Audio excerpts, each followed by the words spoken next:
My name is Darius Smith, and I am the director of the Denver Anti-Discrimination Office for the City and County of Denver. And one of the things that I love about my job is that I have the privilege of serving as the point of contact for the Denver American Indian Commission.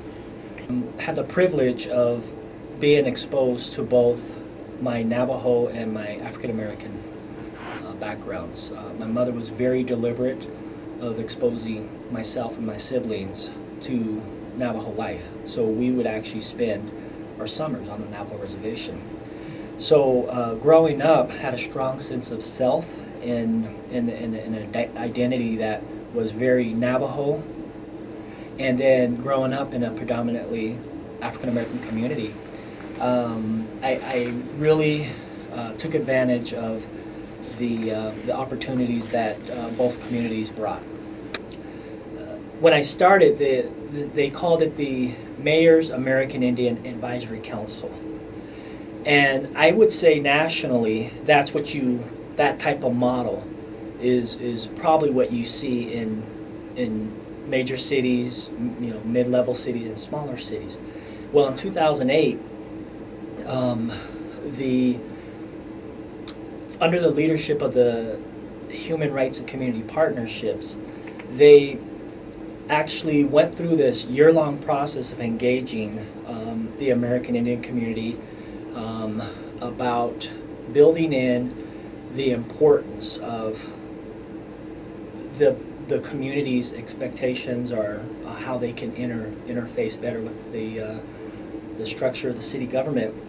So they codified it, meaning they actually built it in and wrote it in as an ordinance. And so the current mission is to enhance present and future communications between Denver American Indian community with the City and County of Denver, and to advocate for social and cultural awareness and to promote economic and political equality. So I think that when there's a formal structure that's set, it changes the dynamic, because I truly believe that when it was just a advisory council, there was no sense of purpose, but there was no sense of really any good reason for the Native community to come engage with the city government. So the structure now is we have 11 amazing American Indians who serve on the commission, and they're from various backgrounds in terms of like community-based organizations like the Denver Indian Center, to some of our federal employees. One of them is an attorney for the Small Business Association. We have individuals who work in mental health. So it's a cross-cut selection of individuals to kind of have a discussion amongst themselves, and in a really good way have critical dialogue about issues that affect the Native community. One of the things that the commission does, and my position, is to identify Native examples of success. And I think that that's hard for people to wrap their heads around, because often there's a tendency of just saying, well, this is all I've learned about Native people, and they're living in squalor, they're living in subhuman conditions, and there's some truth to that, but if you just focus on that, then it actually stereotypes that all Natives live that way. If you just continue to berate them and tell them that they have these issues, and some of the examples are highest dropout rate, the highest incidences of obesity, the highest incidences of alcohol and drug use, the highest suicide rate of any ethnic group. And if you continue to just say that, it's a self-fulfilling prophecy. And Native folks will not, they need hope. And I think that that's what the commission brings, and that's a lot of the organization that we do here in Denver is focused on, highlighting these amazing individuals, these amazing initiatives, and I think that that's what's important. And the feedback I get from Native people, it's very encouraging. People come up and just, they shake my hand or they give me a hug and they say, continue to do that because we don't hear this enough. One individual in particular, his name is Walt Poirier, and Walt lives here in Denver. He's a business owner, and he's Lakota, and he was a skateboarder. And skating did so much for him in terms of instill a sense of pride. It's a culture. It's introduced him to a way of life, and it taught him leadership. It taught him how to take calculated risk in a good way. He started a nonprofit in Denver. It's called the Stronghold Society, and it's based on a live life concept, and that's interesting because it's a suicide prevention program. And if we just say it's a suicide prevention program, is what we're doing is we're replicating that type of message as we go into our tribal communities, go onto the reservation. And one of the things that Walt and Stronghold Society has done is they built a $200,000 skate park right there in Pine Ridge, and it's state of the art. It's amazing. And I think that what Stronghold is doing is inspiring Native youth to become leaders in their community through the catalyst of skateboarding.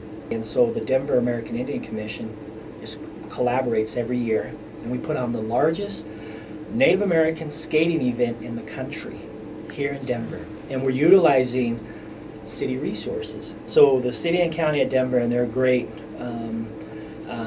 vision is they built an amazing skate park right out downtown Denver. It's a totally free event. It's probably the best skating event put on every year here in Denver. And the Denver American Indian Commission has been having really good discussions about the implications of what that romanticized image continues to do to the psyche of American Indians, but also to non-natives. So I'll pick on the 4 professional teams: the Washington Redskins, the Cleveland Indians, the Atlanta Braves, and the Chicago Blackhawks, which is an NHL team. And so what they continue to do is perpetuate a stereotype that Native people, that there's not 5 million of us across the United States. They want to continue. What that does is it keeps us locked as people of the past.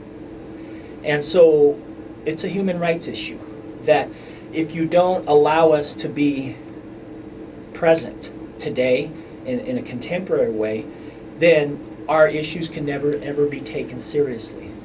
So if you think about the stoic Indian,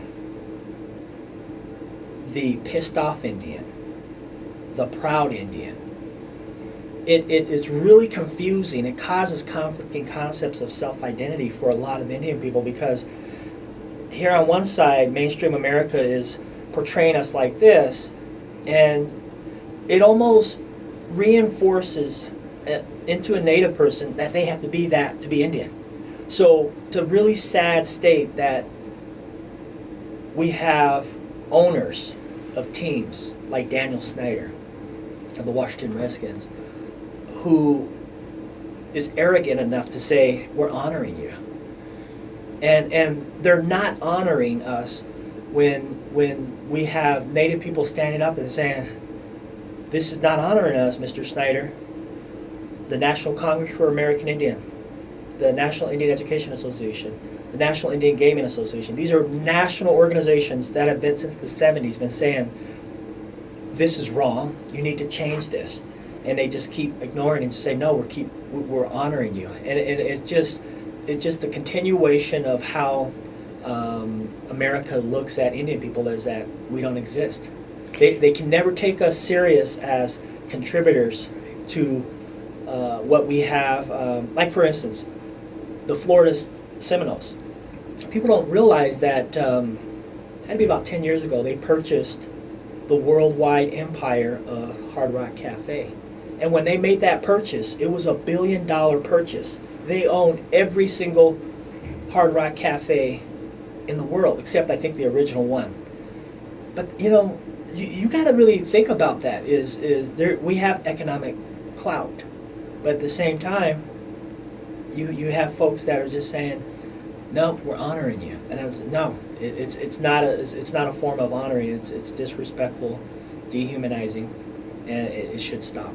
In 2001, the U.S. Commission on Civil Rights actually came up with this amazing statement on how the mascot issue was causing abusive and hostile environments on several, actually 19 campuses across the United States, primarily at the collegiate level.